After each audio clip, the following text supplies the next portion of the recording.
Hey everybody, and welcome back to Investment Honey, where we talk about various crypto projects. Before we begin, I want to let you know that I'm not your financial advisor. I do not provide financial advice on the channel, and I don't even encourage you to invest. But what I'm going to do is share with you my own personal opinion and views on the projects discussed on the channel. So let's go ahead and get into this. This is Neorbit, I guess that's how you go ahead and say it. This is the concept of a financial ecosystem that lives digitally on a shared infrastructure. Now, this is a token that has already gone ahead and launched. So I do want to highlight the fact for you. I haven't seen an audit on this project. The team's not Photodocs, no certificate of KYC. They do say that the audit and KYC are supposed to be coming according to Telegram communication. Now, I went ahead and I scouted this yesterday, so if anything's changed since yesterday and I'm not covering it in the video, my apologies, so if anybody happens to go ahead and see this video, right after it is released on the channel and happens to go ahead and say, hey, they've already gone ahead and done their audit and KYC, let me know. I'll go ahead and I'll check it out. And then if that is the case, then I'll go ahead and I'll update the information in the description, okay? So, but the other thing I want to highlight on this one, as far as like concerns and red flags for me, is that the Twitter community is still pretty small, 20 members at the time scouting the project, and it was not easy to locate their white paper. I do not know why they don't have a link to it, on their website. I have no idea. It doesn't really make sense, especially since it's, foundational, elements to any project that you should have, an easy way to go ahead and access your white paper on your website. I've gone ahead and I've browsed, this website several times, and I have not seen a anything, for their white paper. I mean, you literally have to go ahead and do a little bit of digging, in their Telegram to find it, so that I wasn't too crazy about, but I do leave you the link, for the white paper documentation so you can have a look at it. Speaking of the white paper, here it is, so we can see they give you some information, in regards to it. Actually, let's just go and go to the introduction. So it's a decentralized BSC smart chain Web3 mobile wallet. The app works with several crypto tokens and blockchain wallets. It enables users to store, send, and receive smart chain-based tokens on the go, which I think is good. These functions are designed, with a focus on user experience, providing a full suite of features of, for naive and seasoned enthusiasts. Now, I don't know that I care for them using this word per se. They could say, beginners, people that are not very familiar with crypto. I mean, something that sounds just a little bit easier, to receive instead of saying naive. So just because you're new to something doesn't make you naive, okay? That's just my personal opinion. Neorbit offers a seamless user experience, as we believe that ease of use is vital in the adoption of crypto, the highly intuitive and user-friendly mobile application for accessing the blockchain. So that is their intro information. They give you a mission and a vision. Vision's not spelled correctly. You guys all know that I'm going to point stuff like that out as we go ahead and go through these projects. Now, I've said it in the last batch of videos that I've done that we're going to be providing a service. It's basically a private consultation assessment service that's going to go over projects. Just like I kind of go ahead and do. As I look at a lot of different projects, but we're going to be offering it as a service, so things like this are what I would go ahead and point out in a private, consultation assessment. Okay, so just be aware that that's going to be coming out next month. We see they've got their ecosystem, here, swap staking governance, launch pool eligibility in Neorbit, not, net. And then they've got their tokenomics here, where we see, the tax buy is going to be 9%, 2% going to liquidity, 5% going to marketing wallet, and 2% to R&D. And then we see on the sell side, it's going to be 12%. That's a bit higher on the sell side. 2% going to liquidity, 5% to marketing wallet, and 5% to the R&D. All right, so moving forward, we're going to take a look at the chart, okay? And we can see this is what's going on with the chart now. Obviously, looking at what they've been able to do, they started here, pretty decent, launch in my personal opinion, healthy chart. And then here they kind of went bananas. Obviously you got some people selling off, taking profits and whatnot. And here's where they are. So sitting at a 29,000, market cap, and so far the token looks, in my personal opinion, to have done pretty well, especially for people that got in the beginning. And I still consider this to be, micro cap, because it is so small on the market cap that, still, in my personal opinion, looks like it's got some room to go ahead and maybe to continue to do some things. But at the end of the day, We don't know, so do not take what I am telling you as your green light to go ahead and be like, oh my gosh, this is what he said, so I'm going to go ahead and jump into the project. You guys know that we don't operate like that on this channel, so nothing about hype. I don't hype anything up. I don't tell you it's going to go ahead and do any X's. I don't tell you any of that kind of stuff. So at the end of the day, I want you guys to make sure that you're always looking at something, informed, okay?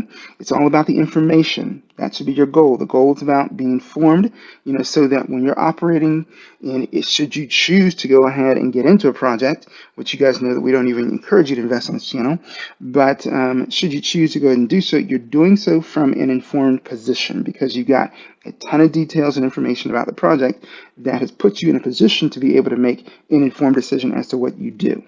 Okay, so with that said, the chart looks pretty good to me. Obviously, this is their all-time high up here, and this is where they're sitting, so in terms of people looking for entry points, so you got to make your own decision from there.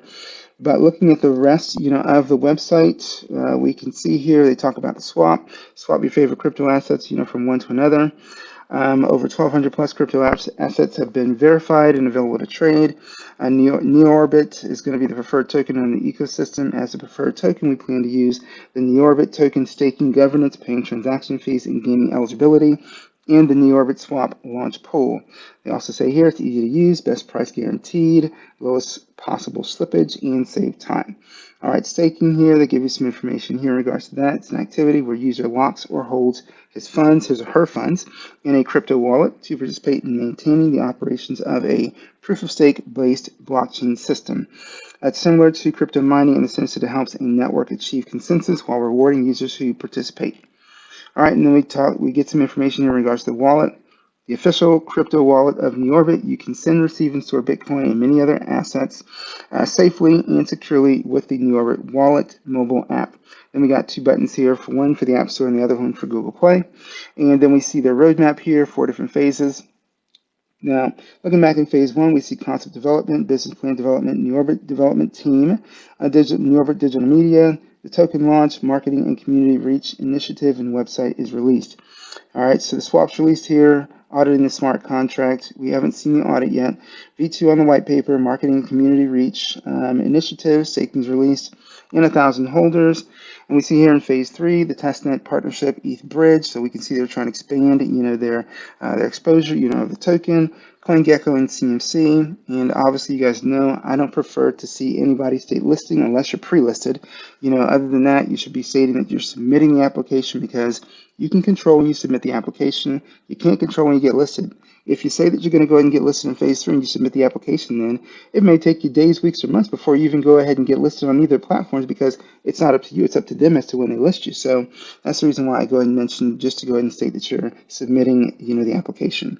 Neorbit wallet released, 2,000 holders. You guys know that I don't really care for this kind of stuff. Everybody wants to grow in holder count, community membership, and in market cap. So since every token that's ever launched wants to go ahead and do that, why do you need to list 2,000 holders or 3,000 holders? It's aspirational. You don't know if you're going to get there, but you're happy if you do, but everybody wants to grow in those 3 areas. So those are 2 things that I don't think you need on the roadmap. And then we see a V2 to the website.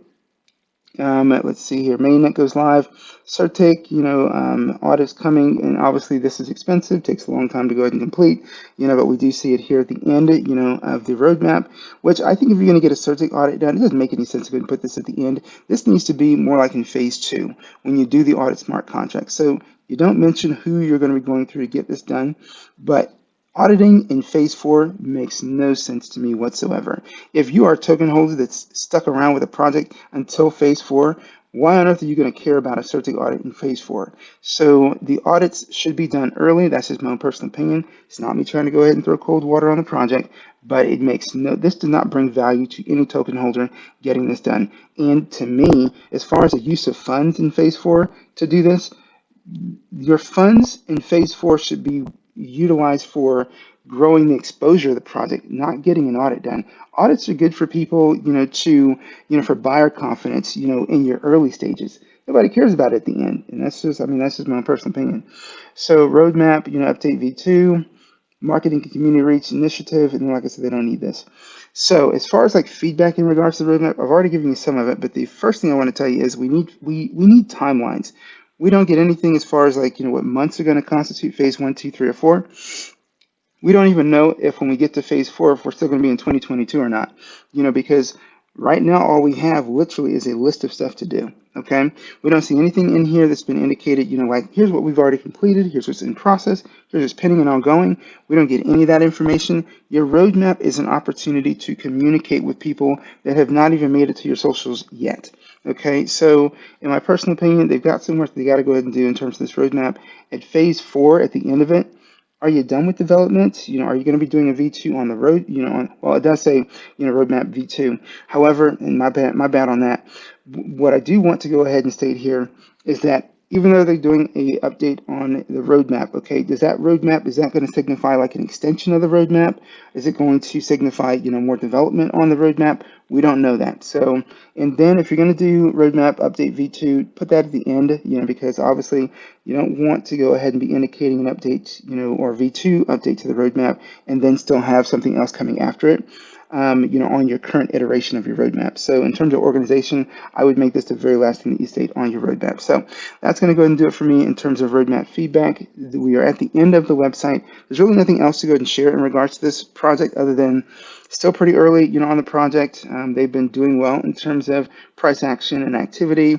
The chat seems active, so as always, ladies and gentlemen, we don't even encourage you to invest in the channel, but we do encourage you to get informed. So make sure that your goal should be to gather as much information as possible so that you're operating, from an informed position as you consider whether you're going to go ahead and lean into a project, or not. So I don't have anything else to add other than to say thank you so much for watching and continuing to support the channel. According to the analytics, for the channel, a lot of you guys are not subscribed yet. We're talking like a big percentage, almost 90%, so if you're somebody interested in the content coming out of this channel, please consider subscribing. That's going to be one of those things that we can do as a community to continue to grow the channel and to get this content out to more people, on the YouTube channel, okay, or on the YouTube platform. So thank you so much for watching. And with that said, you all enjoy the day.